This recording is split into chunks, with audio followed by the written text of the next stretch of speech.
Okay, so we now welcome on the Power of the Towel podcast, part of the Nuts Misconduct network of podcasts. Someone I want to have on this podcast for a very long time. It's Daniel Wagner of Pass It to Boulis. In my opinion, one of the OG Vancouver Canucks bloggers. Daniel, how are you doing today? I'm doing well, thank you. Yeah, it's a pleasure to have you on, and I'm sure you get this question a lot. But what was it about Jan Boulis that decided to make you name your blog after him? Because I only really have one defining memory of Jan Boulis. It's Tom Larscheid absolutely hating the guy, thinking, to borrow a phrase from Stephen A. Smith, that he was a bona fide scrub and didn't belong anywhere in the National Hockey League. What was it about Jan Boulis? I need to know. I believe the direct Larshai quote was, "He's just a dumb hockey player." There was something about Jan Boulis. He was a bit of an oddball. He was like a bit weird, a bit different. I actually have some really positive memories of Jan Boulis. I know that his brief time in Vancouver was not that great, but I do have one really positive memory. Was him welcoming Jack Johnson to the NHL. It was Jack Johnson's first NHL game, defenseman for the Los Angeles Kings, this hotshot rookie. And he comes flying down the right wing thinking, okay, I'm just going to do what I've done all through my career. It's not going to be a problem. I'm just going to blow past this scrub winger. I don't even know Mhm. who this guy is that I'm about to embarrass. And Jan Boulis just looked at him and he got a little smile on his face as he realized what Jack Johnson was about to try to do. And as Jack Johnson tried to beat him down the outside, Jan Boulis just laid a hip into him and gave him the most perfect hip check you will ever see in your life. Sent him behind over tea kettle, however you want to say that. It was perfect. And it was just, I love that moment. Now, that's not why the blog is named Pass It to Boulis, but I do have positive memories of Jan Boulis. He also assisted on the Cowan the Brawbarian goal, a, Yes, a classic remember goal. It that. was a nice assist. Like he made some nice plays. I don't know if people remember. He actually made some nice plays. He just wasn't the quality player that Dave Nonis talked him up to be. Um, the reason the blog is named Pass It to Boulis comes from the playoffs where they were up against the Dallas Stars, and it was that first game where it went to 4 overtimes, I Yeah, believe it 4 overtimes. was. I have a very distinct memory of, I was 12, just about to turn 13 at the time, and that game, yeah, it went to overtime, and my parents were like, "Well, it's school tomorrow. You have to go to bed." And I'm like, "Well, the game's just starting overtime. Like, I don't want to go to bed." They're like, "Nope, time to bed." And I remember staying up the entire night, all 4 overtimes, listening to the radio broadcast on CKNW on my dad's portable, I guess, Walkman radio type thing. Yeah. That's amazing. I was watching it with some friends at university. Um, I was working for the university at the time, I believe, but we're watching it just all together.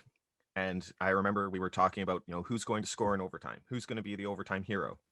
And of course, people were saying like, well, it's going to be Trevor Linden, classic veteran player is going to come through in the clutch. Mhm. That's Linden all over. Or it's going to be one of the Sedins. It's going to be Kessler, or what's it? Yeah, like there's all these people throwing names around. I'm like, no, no, no, no. It's going to be the most unlikely person of all. It's going to be Jan Boulis. And people were like, that is the stupidest pick you could possibly make. How could you possibly pick Jan Boulis to score the overtime goal? But then like a full overtime passes, and like in that overtime, people started jokingly going, "Oh yeah, they should pass it to Boulis." Every time he stepped on the ice, oh yeah, he's gonna score. They should pass it to Boulis, right, Wagner? And I was like, yeah, they should. And then the second overtime came around, and no one was still scoring, and people started going, you know what? They should pass it to Boulis. I mean, no one else is Yeah. scoring. It's going to be What do you Boulis. have to Pass it to lose at this point? Boulis. What do you have to lose? By the third overtime, he's not even on the ice. It's like, get Boulis on the ice. They got to pass it to Boulis. And finally, the fourth overtime, like people are pretty much just begging at this point. Just pass it to Boulis, please. Won't someone pass it to Boulis?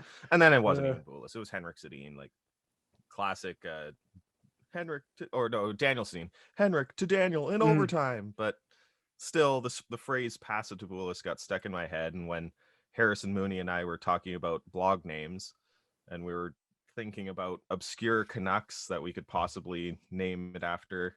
The phrase "pass it to Boulas" popped into my head, and it's kind of a celebration of those lesser known Canucks that for some reason stick with you. Those guys who maybe aren't the best players, but for some reason you love them anyways. And it helps that Jan Boulas just kind of has a bit of a goofy face. Yeah, absolutely. That probably helped with the blog title as well. So you started around that time, like 2007, right? No, actually, it was around 2010. It was a Oh, few okay. years later. Um, my like Harrison and I, we were watching Canucks games together all the time, and we both were in jobs that didn't involve what we love to do, which was writing. And we were talking about, well, what can we do? How can we get started writing again? And we talked about maybe we could write a play together. We could write a book. We could write a screenplay. We could write. And as we're doing this, we're watching Canucks games all the time. And we went, why aren't we just writing about the Canucks? Hmm. And yeah, so we made plans and started the blog. And it started at a really good time because the season that we really took it seriously was the 2010-2011 season, which, if you may recall, was a pretty good one. Hmm. Yeah. And we ended up just kind of taking off, and Twitter was kind of becoming really big with Canucks fans at the time too, so took off from there. And we pitched the Vancouver Sun about joining them because they didn't really have a dedicated Canucks blog, not like the province had first The current blog. the Yeah, I Curtain remember those. blog, Yep. and then when they left, they did the Legion of blog to replace them. um and so we pitched to the Sun, hey, bring us in. And they're like, well, we'll try you for the playoffs. And it turned out the 2011 playoffs were pretty good. So we kind of showed that we could bring in a bit of a different audience, and get readers. And so they signed us up, and it's been my career from there, which is Uh, pretty wild. the rest, as they say, is history. But I want to ask you a bit about like that early time blogging, because this was, we are approaching, a decade from the 2011 playoff run from around 2010, 2011 when you started. And I just remember at the time, like obviously social media existed back then. Like it wasn't the dinosaur age, there was social media, but at the same time, it was hard. I just remember back then being a fan to find out about, let's say, what's going on in the AHL on the Canucks farm team, or finding about the prospects. Like I can remember watching in the YVR lounge, right about to go to Europe with my family for vacation, Cody Hodgson get drafted. And he was obviously like first round, 10th overall, then thinking, well, I'm probably not going to see him again until, the World Juniors if he makes the team.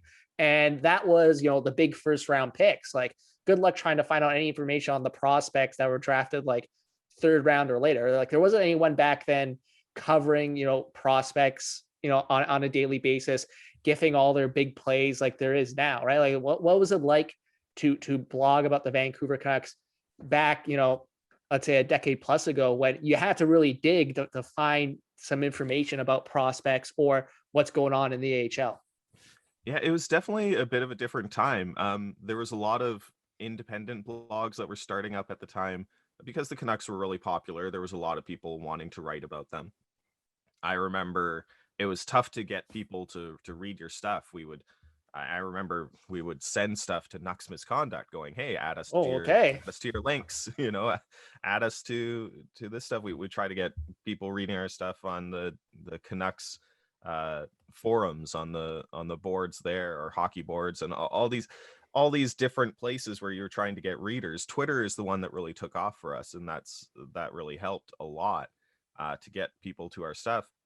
And it helps that Twitter was kind of focused on writing, so we could be quippy, we could be funny, little jokes here and there, and people would go, oh, okay, I want to follow these guys and read what they have to say during a hockey game. But it's true, there wasn't a lot of in-depth information on prospects or anything like that. One of the things that I really like to do was research the prospects, and that's where kind of my university degree actually came in handy, was learning how to research things, learning how to look up information, find stuff on the internet that maybe others couldn't find.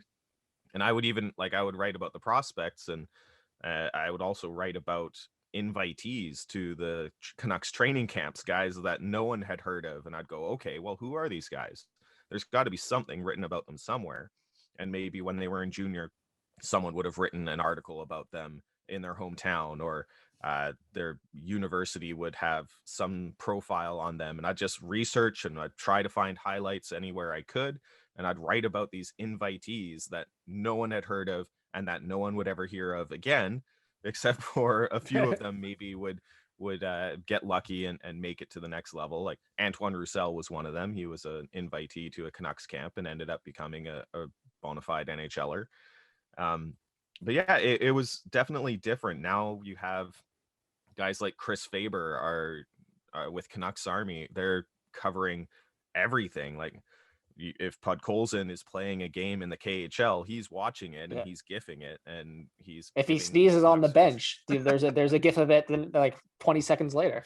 Yeah, so it's definitely, there's a lot more information now. One of the things when we were starting out the blog was going like, we're not going to be probably breaking a lot of news. That's not really going to be our thing. We're probably not going to be first to stories, but we're going to try to be best to stories. We're going to try to write the best take on whatever was happening, or if it's going to be the same take as someone else, we were going to write it better. That was always the goal. Yeah. I don't know if we always succeeded, but that was the goal, was to just try to write something in an entertaining way that people would enjoy to read. And there were times where we did find things that other people didn't, and that was always very rewarding. And yeah, it was definitely a different environment to write in. Now I'm mainstream media, which is you're a Big J think. journalist now. You're a blog boy. You are an official Big J journalist. Yeah, I'm part of the Professional Hockey Writers Association. What's that all about? I remember we used to poke fun at the mainstream media, and now we are them. Uh-oh. Part of the thing about Pass It to Bulis, I remember vividly from your time at the Vancouver Sun, was the videos, like the parody videos. Like, what was it like pitching those videos to the Vancouver Sun? Which one was the first one? Because I remember the Sedinery one, which was I think the Black Street parody. Yes. And there was also the I Need Benito. Those are the two ones I like I really remember. But like, which was the first one? What do you remember about pitching like that first one to the Vancouver Sun? So I think how that got started actually was during the lockout, when Harrison was writing for Puck Daddy as well for Yahoo, and I ended up writing for The Score, their blog Backhand Shelf. So we were both writing like about the Canucks, but also about the NHL in general. And because of the lockout, there was nothing to write about. And so we just started like coming up with these ideas, and he did one for Puck Daddy, Lockout Man, I believe, which was a parody of Rocket Man. I'm trying to think if that was the first one. It might have been. I'd have to think about it for a bit. I think I actually wrote like an article that was that kind of collected a bunch of them. The Sedinery one was lost for years, which was unfortunate, but managed to find the audio and bring it back. Yeah, I was watching it just before we started this interview. It's kind of it was uploaded, I guess, last year, because it's not the same video I remember watching back in the day, but it is the same audio. Obviously. Yeah, the video was lost, but I managed to bring the audio back and managed to rescue it. Shoot, I wish I could remember which one was the first one that we did. We did a bunch of them. I remember that Call the Union. That was the big one that Harrison did for Puck Daddy. And when he was doing those, I was usually the one recording him and doing the production behind the scenes on it. But yeah, I think Call the Union, that was the one that he did after Lockout Man that really took off. It was a parody of Robin's Call Your Girlfriend, and he he basically tried to recreate the entire music video, which was Robin just dancing by herself. And so that kind of took off. And then we did like one together where we were trying to jokingly come up with the follow-up to Call the Union, and it was based on this guy. If you remember, do you remember the Brian Burke lawsuit where he sued a bunch of people on the internet? No, I don't. I know. Oh man, So yeah, he tried to sue a bunch of people on these hockey forums because I can't remember even what they were saying. It was like defamation or something, or they had said something false about him. So he tried to sue these people, and one of them that was named in the lawsuit was Pooner Man, because he just had their Oh my god. usernames on these Yeah. internet forums. So we basically did like a dozen different parodies around the name Pooner Man, just as like kind of a mockumentary style, as if we were a behind the music thing of trying to find the perfect parody. So yeah, that one was a lot of fun. Yeah, and then we just kept doing those. I've done a few since Harrison's left the blog. Um, just a few different ones, like let's see, There was one about Jim Benning's drafting. I can't yes, remember the title. Yeah. there was a parody of Clint Eastwood that I called Jim Draftgood. One that I did one of Good Grief by Bastille called Real Good Grief, just about how the Canucks could not score. Yeah. And then when the Sedins left, I did a parody of Losing My Religion. I was Losing the Sedin Twins. Awesome. So that's something like you enjoy doing alongside the writing, is kind of like creating, like, do you have a musical background at all? You must, if you're Yeah. creating these great parodies. Yeah, I mean, I'm a musician as well. I'm a songwriter. I'm actually, after this season is over, I'm gonna launch a Kickstarter to release my first album Nice. of pop punk, and which is gonna be fun. It's also really terrifying because these are, it's weird to put yourself out there in a very different way. Um, so yeah, I'm a musician. I played piano for over a decade, and then I picked up the guitar and just kind of took to it. So yeah. I also like I just did a parody actually on the weekend of the DuckTales theme song, um called Nucktails. So that's just on Twitter. If you go to my Twitter, pass it to Boulas, you can find that there.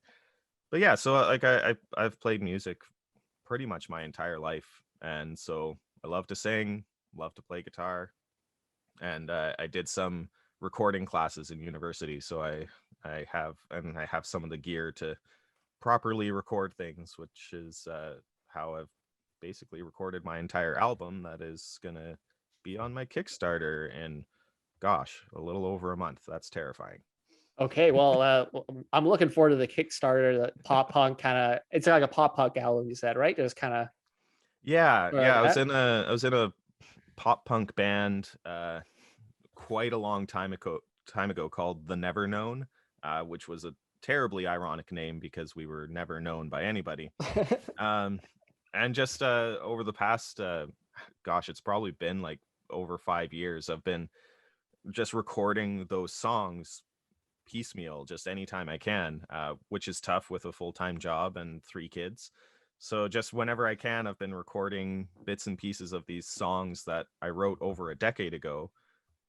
Yeah, and now I'm going to release them to the world, and it's terrifying because songwriting is something that's very personal, where when I'm writing about the Canucks, I put a bit of my personality in it, but it's not as personal as songwriting is for me. Yeah, and usually I record this podcast out of the Post Up Studios, and I do get to meet a lot of musicians, mostly people in the local hip hop space, and it does take a fair bit of courage to put yourself out there, like to put yourself out there with that music. It's something I always admire when I meet these people. And as we'll eventually release the video of this, but as you can see, I've got like three different guitars actually. One bass back there, that white one right there is actually my high school had a guitar building course, so that one is actually an original Nick Bondi right there. It plays okay. Nice. It plays okay. If you crank the distortion a bit, it kind of gets all wonky. I did not do the wiring. The teacher does the wiring, so you could blame him. But yeah, I used to dabble in music as well. Nice. That's awesome. I didn't, for some reason, I didn't even look behind you. I see. Okay, Yeah. well, yeah, it's like three of them and a bass right there. It's been a while, like you said. Like it's hard to find the time sometimes to Mhm. do stuff like that. But just one more question about the blog before I want to get to current Canuck stuff. Sure. Obviously it was Jason Botchford who popularized the nickname Bulis for you. Always used to refer to you as Bulis. If you knew down the road when you started the blog you would be referred to as Bulis. Would you have changed the blog to the blog title to something, a bit like with a more popular player, like pass it to Naslin, pass it to Kessler? So you could have been referred to as Nasli or Kess instead of Bulis. No, I think there's something about Boulas, the how funny the name sounds and how kind of goofy he looked as a person. No offense to Jan Boulas, I know he's heard of the blog. I I don't Have you want to. talked to him at all? I've never talked to him. Oh, He did mention it in an interview. Someone asked him about it, and he said he knew about it, and apparently he was okay with it. So, you know, uh, yeah. uh, I remember Botch would get on my case about changing my Twitter handle to something to do with my name, because he said, you got to get your name out there. You got to be Daniel Wagner. You don't want to just be Boulas. And I'm just like, I don't know. For me, like, Boulas is the brand. That's the. I don't want to change that. So he kind of got on my case, and he would call me Bulis just to be like, oh yeah, that's what I'm going to call you if you're not going to change your Twitter handle. Yeah, it's kind of tough talking about Botch. I remember how excited he was when I first told him that I was starting to write about hockey full time. Because for a long time I was just doing it part time on the side of my desk with my other job. And when I mentioned it to him, like I was at a Canucks prospect camp practice or something like that, and I saw him, and he was one of the first people that I told, and he was so excited. And I mean, he was partly excited just for me, but he was partly excited that there would be another writer there asking questions, just because like he had seen so many outlets just kind of kill their Canucks coverage, or even the Province and the Vancouver Sun. They went from having, a bunch of people at games to maybe having one beat reporter at each game, or two at the most.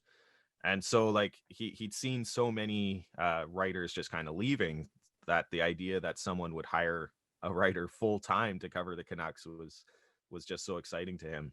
And he gave me a lot of really good advice. I remember the first Canucks media availability. I came in, I had my notebook, and I was going to ask a question of every single player that went through there, because I didn't know when the next time was that I was going to be able to get into the room to ask questions. And he just went, listen to the radio, and you'll hear all of the answers to your questions. And they're going to be the things that just kind of define Canucks talk for the next week. And he was like, when you ask, you've got these really good questions, don't ask them where everybody else can hear them. Because that was one of the things that he did, was he would just, when he was in the room, he would go to people that no one else was talking to, and he would ask them questions, and he would get answers that no one else had access to. And so when he was writing the Provies, he would have these quotes that no one else would have. And he kind of taught me that if you have a unique question, if you have a good question that no one else is going to ask, and you're going to get an answer that no one else would get, don't do it when the cameras are on. Don't do it when other people are recording for the radio, because then your quote that only you could get, now everyone has it. And I mean, that was a huge piece of advice that he gave me early on that really helped a lot. Now it's kind of tough because the Zoom calls are just, that's all we get in terms of media availability, and whatever questions you ask, everybody is going to hear those answers because everybody's all there together. But eventually, when the rooms open back up, I'll definitely remember what Botch told me, and make sure that I get those unique quotes. Yeah. That's one of the things that people don't really realize about, media having availability, being able to get access to the locker room. People go, oh, why do the media need that? It's like, well, if you liked the work that Jason Botchford did, getting unique quotes, getting stories that no one else could get, it only happened because the rooms were open and he could talk to the players one-on-one. So yeah, that's my those are some of my Jason Botchford memories that just Yeah. kind of came out of nowhere. Sorry about that. No, I love hearing stories from people who, work and interacted with Jason Botchford on a daily basis. I love hearing those stories because obviously, I was a fan of the work. I consumed his work. I read every Provies. That was the go-to. No offense to I watched this game, but the Provies was the go-to game recap after those games. And I think, a lot of lean years of the Vancouver Canucks, which you could argue is still going on. It was the kind of the go-to recap after a lot of those games. And I can tell you, one of my good friends, like that's how he stayed connected with the Vancouver Canucks through all those years. He's off doing his own thing, and he stayed connected with the team, and he kept following team through the Provies. And I think that's indicative of a lot of fans out there over these over those seasons, was they stayed connected with that team through the Provies, because there was always, when one thing I always liked about it, and we'll get to the current Canucks now, but one thing I always enjoyed about the Provies was there was always a nugget in there that you would never get anywhere else. And that was really the best part. And it goes to show like what he taught you about, being away from all the cameras and asking those questions there. It was always kind of the best part of the Provies. But let's move on to this current iteration of the Vancouver Canucks. Playoffs? Or can we start talking about the playoffs? When does this become a playoffs? Playoffs? When can we start calling this a playoff race? Now? In a week from now? When's the bar? If you don't call it a playoff race now, you might never get a chance to call it a playoff race, just because this could go sideways in a hurry. So you may as well call it one while you can. I mean, who saw the Montreal Canadiens going on the slide that they've gone on? That's the main reason why that anyone's even talking about this. The Canucks playoff odds actually improved during their COVID outbreak when they weren't playing any games, because the Canadiens just kept losing. So, I mean, call it a playoff race. Why not? The players are going to call it a playoff race. They're invested. They want to win. That's the thing. They're never going to give up. As long as there's even a chance, they're going to go, okay, just take this one game at a time, win this game, and then we just move on to the next one and win the next one. Sure, call it a playoff race. Why not? It's more fun that way. I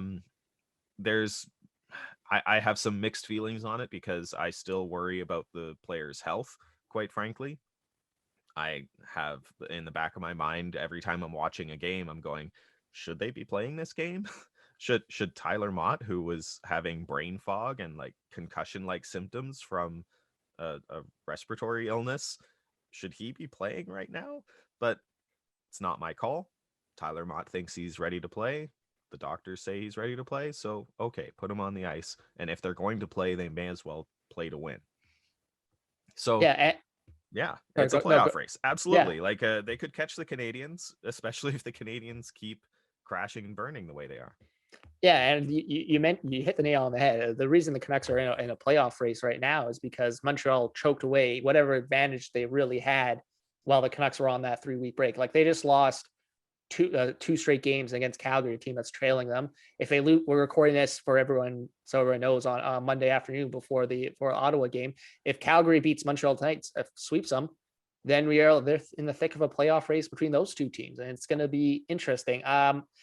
I mentioned this on the SET show when I was on their show last night. The upcoming schedule for the Vancouver Canucks, like this is going to be like these past 4 games are the easy part of the schedule.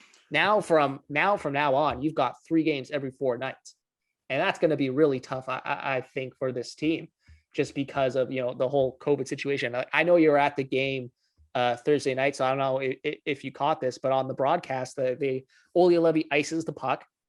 And they're all standing around waiting for the faceoff, and they zoom in on Olli Juolevi. They have a close-up shot of Olli Juolevi right after they ice the puck, and he looked absolutely gassed. Like he looked like he was about to, I don't know, like throw up.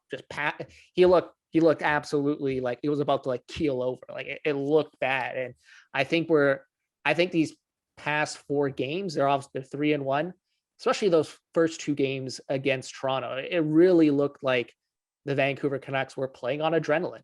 Like they were amped up to go. They haven't played hockey for 3 weeks, and these are professional hockey players. They're wired differently than you or I. They want to be out on the ice and they want to compete. And that's how they got to where they are in the National Hockey League, as being uber competitors. And I just think, 3 games every 4 nights, the rest of the season is going to be a tall task. But if Montreal keeps on choking away, then they got a shot. I would consider it a success. The Canucks have 4 games to end the season against the Calgary Flames, a 4-game series. If those games mean something, I would consider that a success for this season, considering what this team went to. Massive success. Like I'm not Oh, even yeah. anticipating that much. For me, just like everyone staying healthy for the rest of the season is a success at this point. It's such an odd situation because really they have no business being in the playoffs. Given how they started the season, given how they played in February, just brutal hockey. But they do have a chance. I think right now, as we're heading into tonight's games, they have 5 games in hand on the Canadiens, and they're only 8 points back. If they win those 5 games in hand, if they like get 5 extra wins, or even 4 wins and an overtime loss, they're right there. They are ahead of the Canadiens, which is wild to think because no one could have seen that coming given how they started the season. But quite frankly, their schedule would be impossible for a healthy team. That's the real issue here, is that they've got too many games in too many nights, and even if they were 100% healthy, they would just be getting just dead tired. Like the second night of these back-to-backs that they're going to be playing throughout the rest of the season, they could get ugly. Like you see healthy teams that are at the start of the season look absolutely gassed at the end of 3 games in 4 nights, and they're going to be playing 3 games in 4 nights.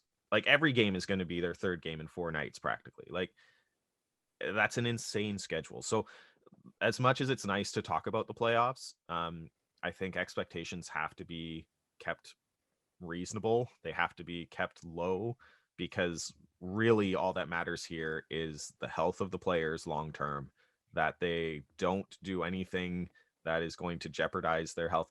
And I mean, jeopardize anyone else's health too, because you saw Alex Edler, when he was tired, he stuck out a leg and took out a guy's knee.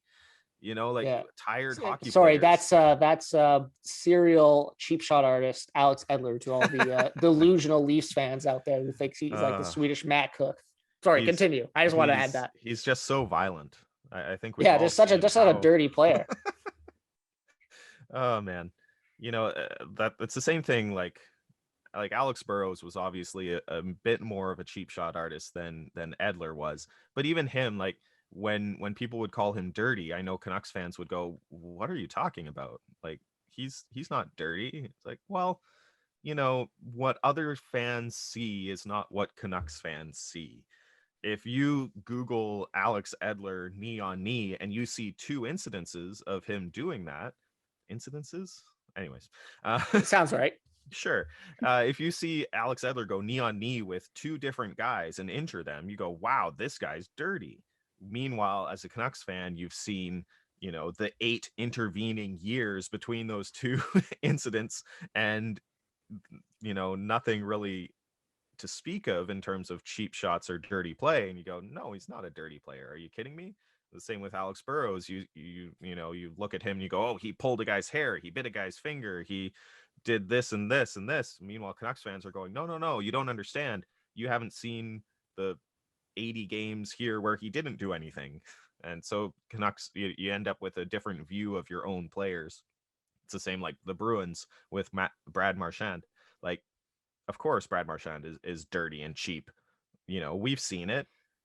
But for Boston Bruins fans, they just see the intervening games where nothing dirty happens, and they go, no, he's just a clutch goal scorer. He's a great player. He's not cheap and dirty. What are you talking about?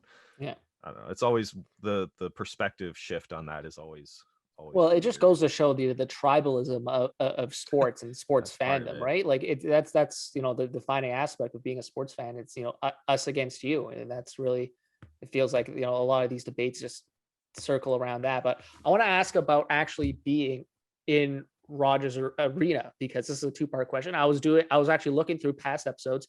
You were actually the first person we've had on since the beginning of this NHL season who has actually been inside Rogers Arena in general, just not only the cover game, but actually been inside. We had Dan Murphy on earlier this year, but that was preseason before the season started. What's two-part question, I guess. What's it like watching these games in a completely pretty much empty arena? And have you noticed anything from being there that maybe either the broadcast hasn't picked up and you maybe have noticed that other people haven't, and this could be like post COVID, players looking gassed on the bench or what have you, or just in general? Well, it's definitely an eerie feeling, especially like before they start pumping in the crowd noise.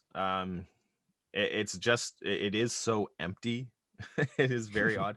Um, like early on in the season, it almost felt like you were attending practices or like a practice scrimmage, because like the crowd noise is pretty quiet inside the building, at least at the level at the 400 level, which is where we're watching from.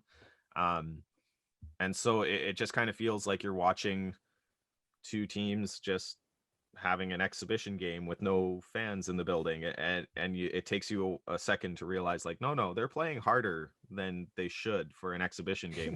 What are they doing? They should take it easy. um it's very odd. The the crowd noise, the fake crowd noise, can't really replicate a lot of the experience. There would be way more people going whoa at like nothing Yeah. plays, because just from whatever angle they're watching from, a puck that went like 2 feet wide looked like it was going to go in, and so a whole bunch of people would erupt from that part of the arena. uh you definitely miss something when there's no fans in the building. The players have talked about it too, how like JT Miller talked about how there's no momentum swings in the sense that you would get with fans in the building, where the fans start to rise and the crowd noise starts to get louder and louder, and the players start to go, yeah, we're doing this, here we go. Like anytime that the Canucks had a comeback and the crowd was just still making the same sounds, it just felt wrong. And you'd also lose uh some of the joy of the small plays. A guy blocking a shot on the penalty kill, fans would clap and cheer for that, and instead you get nothing. Or after like a long 2-minute penalty kill where some guy was a warrior, and everybody would like be on their feet and cheering, you don't get any of that, and you really lose something.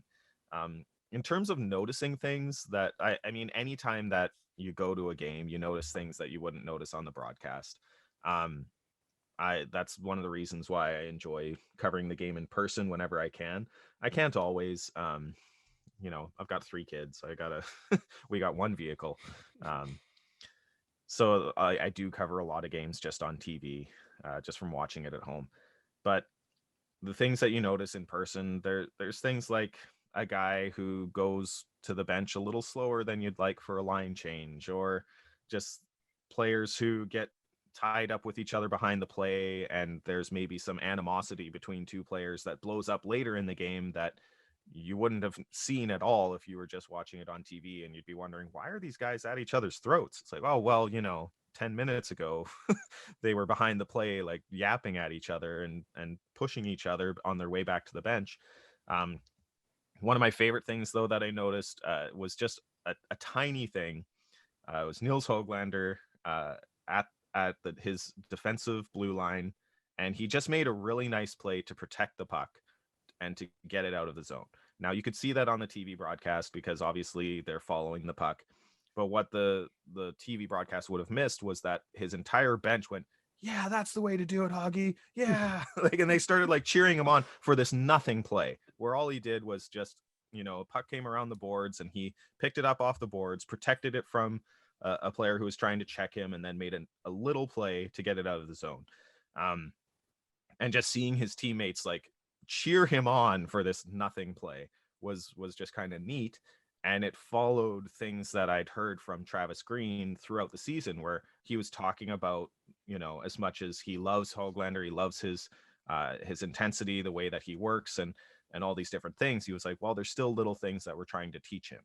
Every single time you'd ask him about Hoglander, he'd go, there's still things we're trying to teach him about being an NHLer and these little things that you've got to do to make it in the NHL. But we're patient with him. And if you were just listening to Green and watching Höglander on TV, you'd go, "What are you talking about? Like, he's a great player. There's nothing that he does wrong. Like, he's Yeah. so good."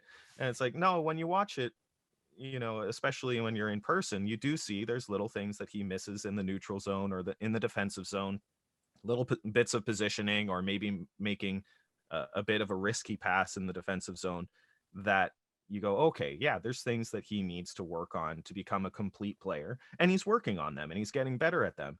And that was one of those payoff moments where you see him do that little thing, that one little thing to protect the puck, safely get the puck out of the defensive zone, and you could see his teammates all saw it. They knew that that's something he needed to work on, and they cheered. And that just shows how much they love him as a player, they love him as a person, and they know that he's getting better. And that was really cool to see. So how do we judge or cover this? And I don't consider myself a big J journalist like yourself. I don't consider myself much of a writer. I occasionally write for the Next Contact website whenever I want to dip the virtual pen, but I get my takes on stuff like this. But so how do we judge this team, or how do we cover this team for the rest of the season, knowing what this team went through?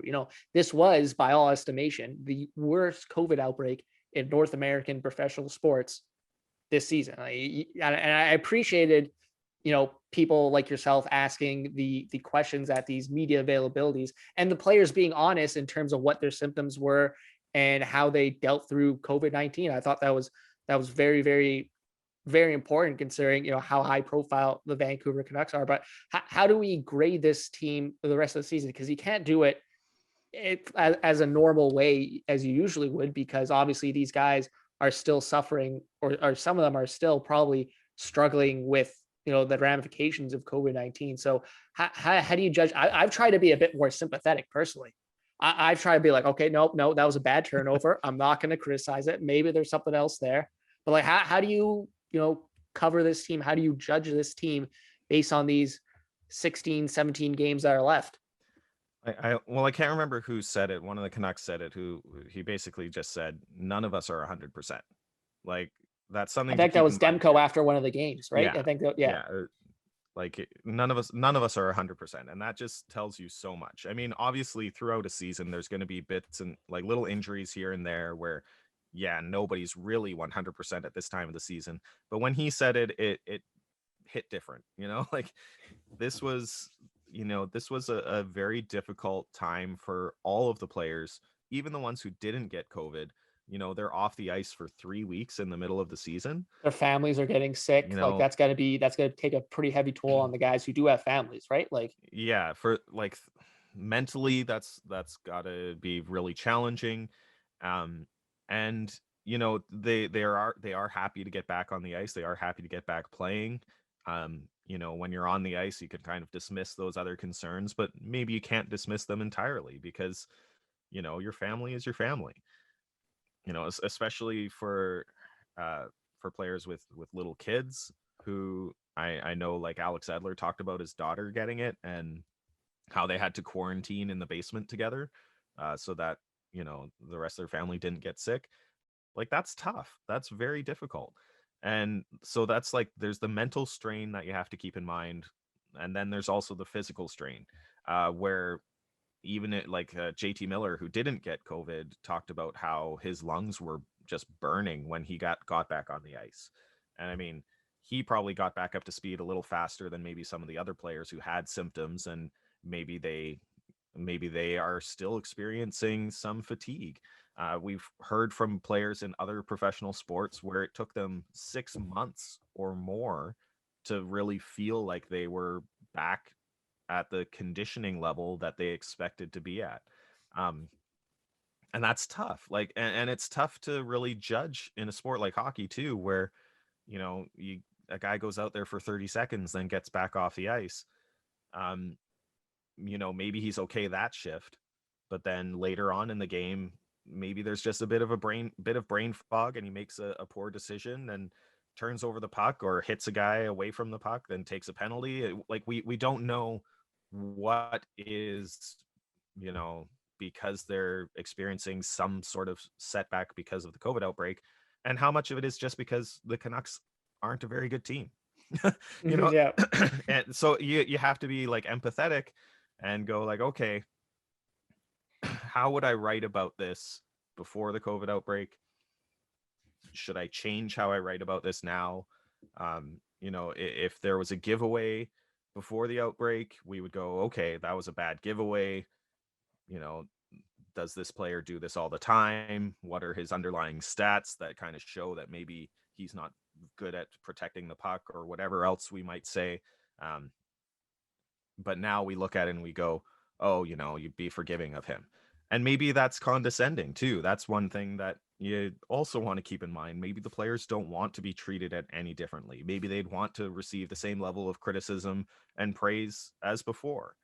Um, and the other thing that you want to kind of avoid is to make the Canucks kind of your inspiration porn, I believe was the term that was used on Twitter by a few people, going like, you know, oh, it's so inspiring that they're back on the ice. It's like, well, you Yeah. know, Should they even be on the should ice in they the first even be place? on the Yeah. ice? Like, they're not there to inspire you by like how they've gone through a respiratory illness. And I think that's kind of a troubling part of hockey culture when we praise people so much for playing through injuries and going through things that they maybe shouldn't. Where you've seen how like there's a painkiller epidemic in professional hockey. Ryan Kessler talked about it, like how yeah, he played through injury, but he was taking a lot of painkillers to do it, and it caused a lot of problems later in his life. Um, Not even later in his life, just like even by the end of his hockey career. So it's tough because it's part of hockey culture to play through things and to want to see those players as inspiring Absolutely. for doing so, but they are putting their health at risk. And maybe they're putting their health at risk without all the information that they need in order to do so. You know, when we talk about concussions in the past, players going through stuff where, you know, they'd get back on the ice after having, quote, their bell rung, you know, and really what they had was a concussion. And later in life, they're experiencing uh, symptoms that are related to those concussions, and they just didn't have all the information to take the best possible care of their health. So that's my major concern in these last games is we don't know what the long-term implications of having COVID are, especially for professional athletes that are putting through their bodies through the ringer and playing a very difficult sport that has a lot of bursts of energy and putting a lot of wear and tear on your lungs. What are going to be the long-term consequences? We don't know. I'm not sure that doctors and scientists have a full grasp of it either. And so definitely the athletes don't have a full grasp of how this could potentially affect them down the road. And so they're operating under this assumption that they always do, that they're going to be healthy, that they can handle this, that they can play through it. They're professional hockey players, they're gritty, they're tough, but maybe they're not going to be okay. And that's really tough to have in the back of your mind as you're watching these guys play these games. Yeah, absolutely. And I got two more questions for you because I know you got to get going shortly. Uh, One thing from this COVID outbreak that I think the Canucks are going to have to wrestle with is the off ice implications. You had someone like Elliot Friedman insinuate on Saturday headlines that I think the phrase he used was, you know, fences have to be mended, bridges have to be repaired. You know, it seemed like there was a big disconnect between the players and ownership management because of this COVID outbreak due to the communications. Like, is there something there? Like, are the Canucks going to have to suffer long-term ramifications because of this COVID outbreak, and not just about the players' health, which is obviously a big concern, but off the ice as well? Because you mentioned it, like this outbreak put stress on a lot of people, not just the players themselves, but the whole kind of ecosystem surrounding the players. Well, I think an ongoing issue with this management group, with Jim Benning, is a lack of communication or communication issues in general.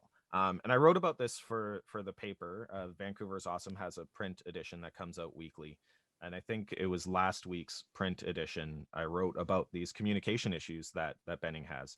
And it was supposed to go out in my email newsletter, and I forgot to send it, so maybe I should do that. Whoops. I'll get on top of that. But yeah, there are some communication issues. whether you look at how Jim Benning talks to the media, and he doesn't have to be the most eloquent speaker. That's not the issue. It's that there just doesn't seem to be any clear message coming from the management group.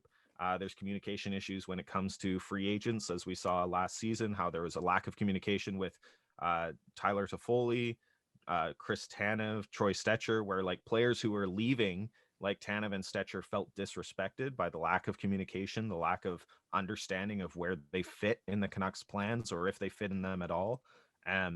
Where they kind of pushed Tanev into the background and then like tried to come back to him at the 11th hour going, oh, well, actually, we do want you.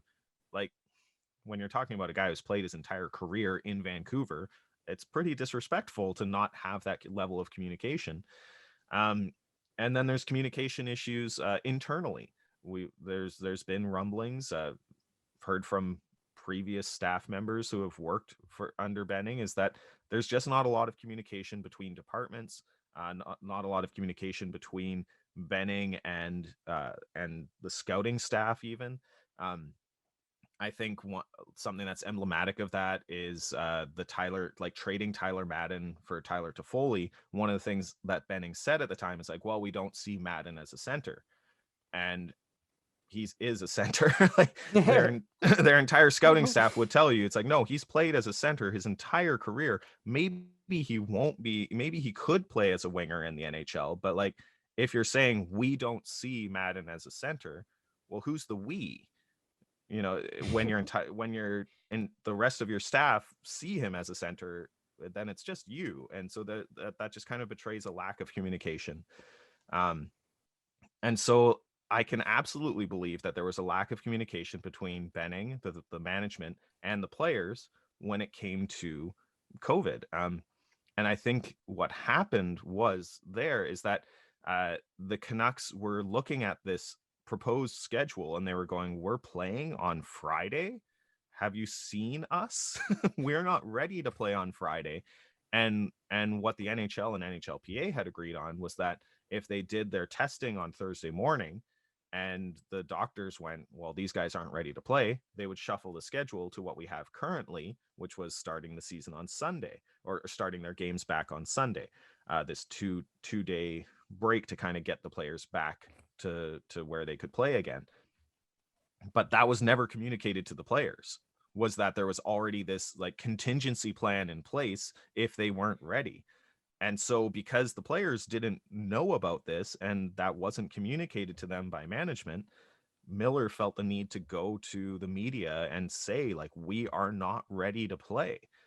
And apparently, like, people from the NHL were looking at this going, what are they talking about? Like, why are they making this a big deal? If they're not ready to play, we'll push it back because there were already these plans in place. But that communication is so important. And I think with Benning, there just isn't a lot of communication. And part of that is he now has this much smaller front office where there's fewer people to do things. You could have a person in the front office whose job is just to communicate to the players, or like that could be their main job, but they don't have enough people. Trevor Linden was a guy who was great at communication. Maybe he wasn't always saying something of substance, but he would say it well. And so he would talk to the media. He would talk to Francesco Aquilini. He was the go-between between the owner and management. He was this communication hub in a certain respect. And when he left and they didn't replace him, there's the communication issues, So I do think communication is one of the biggest issues with Jim Benning and this management group. All right, one final question. What is your official stance on the Fire Benning banner? Is it passionate fans who want to show their passion for the team through challenging times, or is it entitled fans who should be donating all their money to charity at all times? So generally speaking, I have never called for anyone to be fired. I have never called for anyone to be traded. Yes. That's just not something. That's the official Big J journalist way. Well, like even when we were just, little b bloggers, that was one of the things we talked about is we never wanted to argue for someone to lose their job or to be like sent out of town. Like we talked about it and we made that like an official stance of Pass It to Boulas is that we were not going to do this because we'd seen other people do this. It's like, when Dave Nonis was GM, a lot of people were calling for him to be fired. And we just went, no, we will provide criticism and we'll try to be honest with that criticism, and we'll go, hey, here are the reasons why this person is not doing a good job or why this person is not a great fit if they're a player, they're not a great fit in this role or whatever else it may be. We'll provide criticism, and if people from that criticism want to go, well, yeah, we should trade this guy, or yeah, this guy should be fired, I mean, okay, I'm not saying it, I'm just trying to provide the facts and the reasoning behind why someone is maybe not doing a great job. So when it comes to the fire Benning banner, I mean, that's just fans gotta get the message out somehow. If they want him to be fired, what are they supposed to do? There's only so much you can do on Twitter with a hashtag. Um, we saw in Ottawa they had full blown billboards saying Yeah. Melnick out, calling for Eugene Melnick to sell the team or to be kicked out of ownership in some way.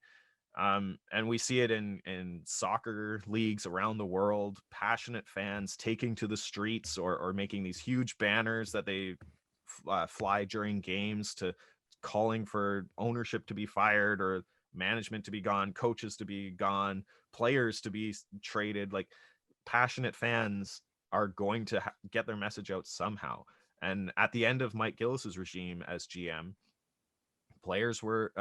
fans were in the stands chanting, fire Gillis, fire Gillis, fire Gillis. There were people who made signs who were I outside of remember the that. Yeah. arena. And I liked Mike Gillis as a GM. I thought he was a very good GM. So sue me. But, when fans were frustrated, they let their frustrations be known. Right now, fans are not in the arena. They can't gather together in groups to protest. How are they supposed to, like they can't be in the arena chanting fire Benning, fire Benning? And I guarantee you, if fans were in the building, you would hear those chants. You absolutely would hear those Yeah. chants, and people would make the same argument. They'd say, oh, why are you wasting your money on going to a Canucks game just to chant fire Benning? Well, it's the same thing. They, instead of spending money on a Canucks game to go there and chant, they spent money on an airplane banner to fly it over Vancouver and make a big fuss. Who cares? Yeah. It's their money. Don't get on their case. They still even raised money for charity in the process. I mean, if you're going to argue that they should have given that money to charity, there's dozens of frivolous things that people spend money on every single day, and that money probably should go to charity instead. But, especially during a COVID outbreak where people are looking for whatever little joys they can in life, let them have some fun with it. Let Yes. them enjoy themselves. Let people spend money on frivolous things every now and then. And instead of depending on charity to solve problems, fix the systemic issues, and then we can get into politics, but we won't. Absolutely, very well said. Look, I'm a soccer fan myself. There's Manchester United fans right now burning the American flag because they tried to join the European Super League. Okay, like this fire Benning banner is in the grand scheme of things not really that bad. Like, you should, if you got some spare time, go look up what some of these Italian ultra groups say to their team when they lose a big game. It's, they don't pull any, they don't spare any punches. Like, they let them know what they feel. And look, to me, it's also, you mentioned it, it's the passion of fans. Like, good on these fans who still have the passion to spend money and organize a fire Benning's banner, considering there hasn't really been much to cheer about over these past however many seasons with Jim Benning. The record's there for it to speak for itself. 2 playoff appearances, 1 because of COVID. And But just have you want that passion, right? Yeah, You don't want people to just be checked out. Why? Like, you'd rather have people be passionate about the team and calling for a guy to be fired than completely checked out and not paying any attention to the Canucks at all. Because what happened during the Keenan Messier years? Fans left. They stopped cheering for the team. They stopped paying any attention at all. and they didn't come back until the West Coast Express. So you don't want fans to check out and not be paying any attention. You want them to be passionate, even if they're passionate in what you may perceive as negative ways. Yeah, absolutely. Yeah. Again, very, very well said. Daniel, thank you so much for joining the podcast. And hopefully we can have you on again sometime. This has been a lot of fun. Well worth the wait, in my opinion. Absolutely. I'd love to come back.